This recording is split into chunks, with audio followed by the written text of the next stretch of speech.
Hello and welcome to our webinar, Black Friday, 3 Simple Steps to Drive Sales on the Biggest Shopping Day of the Year.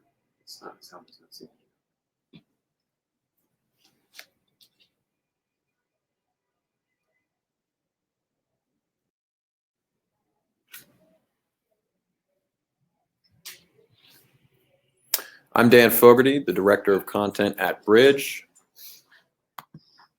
With me is Ari Sepash, our SVP of Data and Strategic Partnerships, and Greg Anastas, our SVP of Account Management. One quick programming note, if you have any questions at all during the webinar, just put them into the text box on your webinar dashboard. We're going to answer as many questions as we can at the end. Now a bit about us. At Bridge, our mission is simple. We solve marketers' most daunting challenge, which is finding their next customer. We've created custom profiles for every one of the more than 250 million verified real people in our platform, and we have insights that nobody else has. From this pool, we create custom audiences for our partners. Because we know where they're most active, we can reach these people anywhere. Facebook, email, desktop, mobile, radio, connected TV, anywhere. We start with real people, which is why we're here today and why our insights are useful on shopping weekends like this. We can tie back clearly and transparently to the campaigns that you run with us and can show you who visited your store and made a purchase as a result of your campaigns. We've run thousands of these campaigns. In the past year, we ran 70,000. From these thousands of campaigns, we've gleaned a ton of useful insights that we want to share. Now let's talk about Black Friday. So I love this quote from Calvin Silva. He's a lead retail analyst at NASDAQ Advisory Services. He says, Black Friday is more of an idea than a single day event, and it's true. It used to be one day of price hunting and involved sleeping in a tent so you could buy an Xbox for your kid. But now it's a full-on cultural event that spans weeks. Black Friday is still the cornerstone of this huge shopping weekend, and it includes Thanksgiving, Small Business Saturday, and Cyber Monday. You already know it's big. In 2018, total digital ad spend by retailers went over $23 billion, and 18% of that budget went to Facebook, and that number continues to rise. Also, 67% of shoppers plan to use mobile to make a purchase last year, which was up from 57% the year prior. You need to take advantage of this market. Those shoppers that are using phones, tablets, social media to research and make purchases. And you need to find those consumers who are bullish, who want to buy, who fit your profile, because some pockets of these consumers won't be. That's why building an audience is key, and seeing who this audience is from first touch to attribution is paramount. Some vendors will give you consumers, but you won't know who's actually spending and coming to your store. You won't know which dollars mean the most, but the tools to figure that out exist today. So we know Black Friday is big for retailers, but it's also big for small businesses. 104 million US shoppers spent $17.8 billion on Small Business Saturday last year. Many small businesses are making their entire year off this weekend, and that impacts growth plans for next year or whether or not these businesses take out a loan.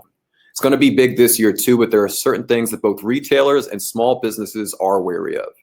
In general, economic optimism is strong among small business owners. The NFIB Small Business Optimism Index measured in at 103.1 in August, which remains in the top 15% of their readings.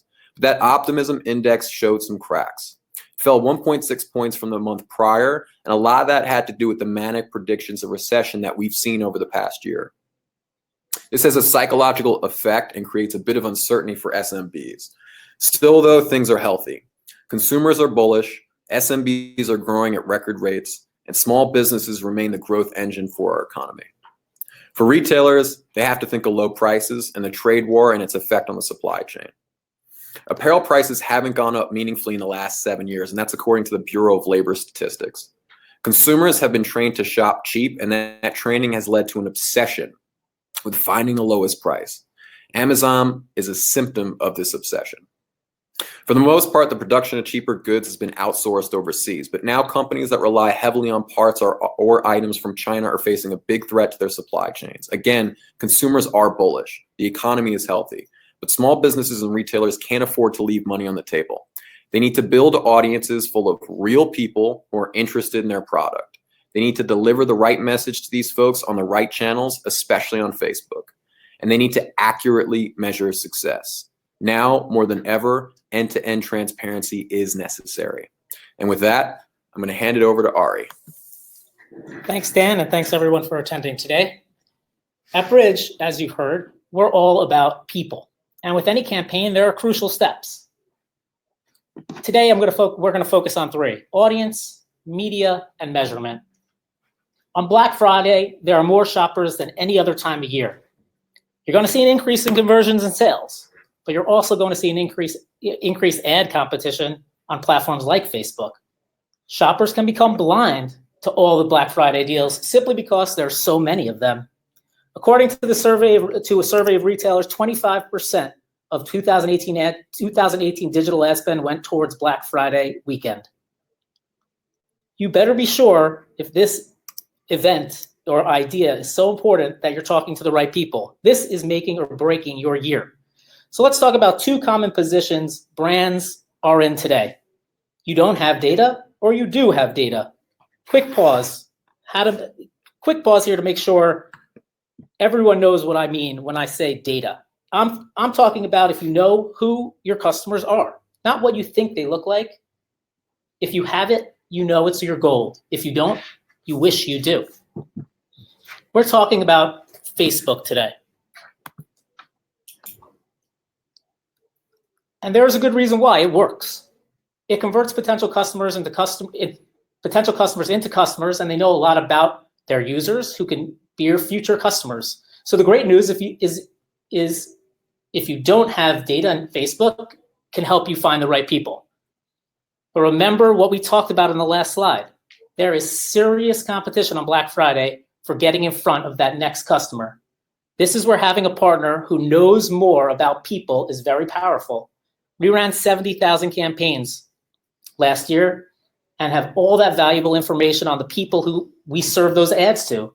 Facebook allows you to upload what we call custom audiences, crafted precisely for you and your goals, helping you cut through that noise and only including people you can feel the utmost of confidence, want to see your ad, and ultimately buy.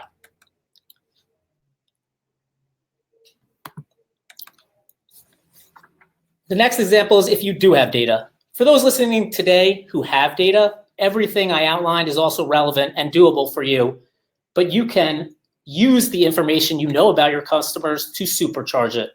There are several ways you could use your data, but I'd like to focus on two today. Lookalikes. This is where we analyze your data and find commonalities among them and look at how many other people we have that look like your customers, so you can try and serve ads to those people. It's like stacking the deck in your favor. If you learn that the majority of your current customers are 25 to 34-year-old females, then why would you fill your audience with 55-year-old males? Again, cutting through to only those with the biggest chance to buy. The second thing I want to talk about is suppression. This is a jargony term for removal. Remove your customers from your prospect audience to make sure you are using your budget to acquire new, to actually only be targeting new.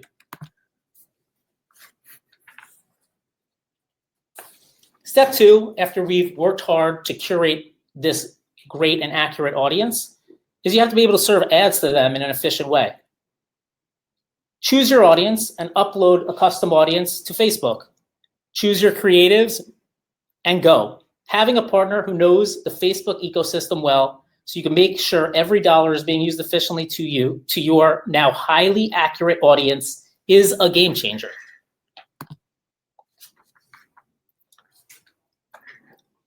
Only about a quarter of ad spend ever hits real people, according to the Association of National Advertisers. A recent report from Group M put the cost of ad fraud in the US at about $2.49 billion. Working with someone like Bridge, targeting real people who are interested in your product, helps eliminate some of that fraud. And it's all about being people-based. Lastly, you have to be able to measure if all that hard work paid off. For that, I'm going to hand it off to Greg. Thanks, Ari. Thanks, Dan. Ah, yes, Black Friday weekend, that magical time of year where both consumers and the brands and retailers chasing them are spending money at a furious rate. And because it's such a short window of time, really just 5 days, if you think about it, from Thanksgiving Thursday to Cyber Monday, you're really not going to have a second chance at those consumers. Your marketing decisions are going to have to be important and impactful. No one has an unlimited budget, so avoiding waste is key, and that's exactly what we're talking about here. And when it's all over, are you going to find time to run that in-depth attribution analysis that clearly proves out to your client the success of that campaign they just ran, that it's not just the natural seasonal lift? That's what we call the Black Friday fog. So the effectiveness of onboarding first-party data, first-party people-based data to Facebook is real. In this case study we show here, we created a custom audience and onboarded our first-party data to Facebook with a campaign goal of app downloads for this new client of ours. The resulting cost per acquisition was 20% less than what they were used to seeing before onboarding first-party data. 20%. Better performance and removing wasted ad spend. Now, for those that run campaigns on Facebook today, you probably know that they purposely prevent digital tracking of campaigns with their walled garden. So you might be thinking that our reporting data on this would be dead on arrival, right? Wrong. By onboarding the first-party data for the campaign, we have the information on the people we targeted. We can tie the conversions on the other side with a POS matchback, drawing clear attributions back to our campaign. So meanwhile, traditional metrics, they serve a purpose for social and all the other channels, but they don't tell the whole story. You probably saw the same study we did in Digiday recently that something like 40% of marketers report they aren't satisfied with their existing number set. There's frustration in the marketplace over how limited stats like CTRs and impressions and the rest can help or not help guide marketers, frustrated by the amount of bot traffic that's out there. They're not showing you the real people who saw your message and performed the desired action, like buying your product, filling out a form, showing up at your store. People-based reporting actually shows you that a real person saw your message and engaged with that message, then ultimately bought your product. It all starts, if you look on the left side there, it all starts with your customized audience of real people, their digital selves tied to their real selves using ethically sourced data. When we're delivering the ad, we're measuring how many people in that audience were exposed to your message, how many people took an initial action after seeing your message, completed your call to action, and then, of course, the number of people who converted, connecting back to your campaign's goal. People-based reporting is what powers our new visual dashboard, as you can see here. Campaigns displayed in an intuitive, useful way. It's also worth mentioning our visual dashboard includes the traditional metrics like the ones we've mentioned before, the ones you're used to. Everything is there should you need it. If you want more details on this dashboard, I'd refer you to the webinar we ran a few weeks ago on our website's Learning Center. Okay, so Ari, Greg, Dan, we've captured your attention now for like 15 minutes. Why? What's the purpose of all this? So what we've noticed is that from our research, nearly 90% of SMBs use Facebook to promote their businesses. That's basically all of them. Let's just assume all SMBs are using it. And social advertising is far and away their number one choice. From our research, we noticed that 40% of SMBs are spending more than 6% of their revenue, not marketing budget, revenue on Facebook. Those dollars are being spent with someone. So please stack the deck in your favor as much as possible. Onboard first-party data to Facebook is our clear recommendation to prove out a strong ROAS and prevent wasted ad spend this holiday. Help your clients with effective campaigns. Help yourselves look smart in front of your brands and retailers. Everybody wins. Everybody has a happy Christmas, Hanukkah, Kwanzaa, Boxing Day, what have you. And with that, I turn it back to Dan. All right, now we're going to get to some questions. And again, if you got any, there's still time to throw some in. But the first one we're going to lead with, and obviously we've spent some time on this subject, the bulk of our time on this subject. But just to reiterate, the question here is why Facebook? So what's so important about this channel for Black Friday? Sure, I think Greg hit on it fairly clearly that it's the converting channel. Right. It is where people go to buy. While other channels like desktop where you see banners on the side of websites that you're consuming content, that's more of a awareness tactic. And we find, and everyone finds, that Facebook is where people go to buy. And that's why we focused on it today for the small and medium-sized businesses attending today, because that's probably where you're going to get the most out of your dollars spent. I mean, if you think about one of the reasons why Facebook exists is that so people can talk to each other and so that they can get recommendations from each other. And so those are people that are in market for clothes, they're in market for gifts, they're in market for auto, and they may be asking their friends and family and whoever, their Facebook friends about that, and they're seeing ads pop up at the same time. So that's, as I was just mentioning, it is the conversion channel. Yeah, and just to add one more thing, from personal experience, I'm wearing sneakers that I bought off of Facebook right now. Right. You know, it's I buy them. I am served relevant ads there. Correct. And that has to do with the power of the platform. Yep. All right, next question is, do I compete with Amazon on this weekend, or do I spend with them? So Amazon is a really strong platform. I think it's now the number 3, Ari, am I right? Number 3 platform. I can't dissuade you from spending with Amazon. I think Amazon has a particularly strong offering. I would start, introducing that into your ad spend, but I would not put major dollars against it. Not yet. Yeah, I think Amazon, it matters a little bit more what you're selling. Right.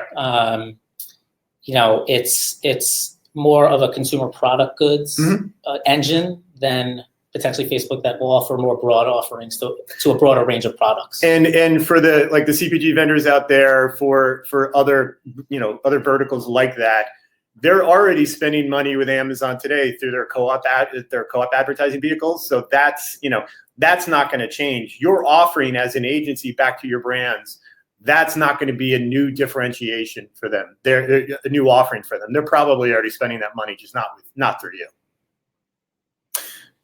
Next question is, what's the biggest hurdle to accurate measurement specifically around this weekend, Black Friday? So probably the biggest hurdle is collecting the data on the back end and making sure that your end client is aware enough to track those sorts of things and to create, a CRM file that we can do a good POS match back against. Yeah, and I'll answer it a little differently. I think it's a matter of if you run campaigns in the past, right? And did your extra effort that you're putting towards Black Friday actually help, or was it the Black Friday natural lift, or did it not help? Right. That's right. I mean, it's, if you're going to spend an extra $5,000, $10,000, $20,000 in Facebook over other channels, how, to Ari's point, how do you know it's not just the natural seasonal lift? So where is the value of that extra $10,000? And I think having a partner that could help you do that for the small, medium-sized businesses, we know that you don't necessarily have a large marketing department with data scientists who are analyzing, previous campaign performance, your new Black Friday campaign. I think having the partner who can help you do that is really important. Right. So the last question here is, why your data? Why is your data specifically better at building the right audience? Sure. I think it goes back to that we know the people, right? We collect it, and Greg mentioned that it's ethically sourced. The people who have opted in for ads through our network know what they're getting into. It's very transparent. And again, I think the notion that it's people allows us to really give you more insights on the back end. Being able to compare your sales lists to the people who are exposed to ads and hopefully bought is really powerful from Greg mentioned ROAS, return on ad spend, right? You put in $5,000. Sorry, acronyms, bad acronyms, right? It's fine. Return on ad spend, think return on investment. That's the advertising industry jargon term for return on investment. Right. You put in 5,000, what'd you get out? Did you get enough? Did you get what you thought you should get? Yep. Did you get too little? And if you're around the next year to spend, you have to use those insights that you learned from the previous Black Friday to optimize your campaign for the next Black Friday. Agreed. All right, before you leave, we're going to close with a 90-second video highlighting how we deliver your message to real people and get real results. One last note, everyone will be getting an email with the presentation and the video. Thanks for joining us.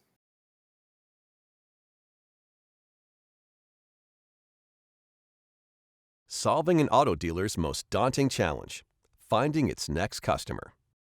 An auto group in Michigan was looking to increase sales at two dealerships, Detroit Buick GMC and Detroit Subaru, solely through new customers. So what was on the auto group's wish list? The ability to pinpoint real people that had not interacted with the dealerships previously. As a first step, our team tapped custom profiles of more than 250 million U.S. consumers, based on carefully verified information from registered email addresses and more than 1 billion devices. The information was filtered to create a target audience of nearly 700,000 individuals within specific zip codes surrounding the dealerships who were in market for a new sedan, truck, CUV, or SUV, and would become a net new customer for the dealerships. We activated optimized multi-channel campaigns across email, mobile display, and Facebook to engage this audience where they were most likely to respond. In market for 45 days, we were able to demonstrate clear business impacts by utilizing our lead tracking and point-of-sale matchback solutions. The campaign delivered more than 560 in-person and online leads and matched 140 auto sales directly to our custom audience. Know your next customer. Know how to reach them. Know that you're making the most of every ad dollar spent.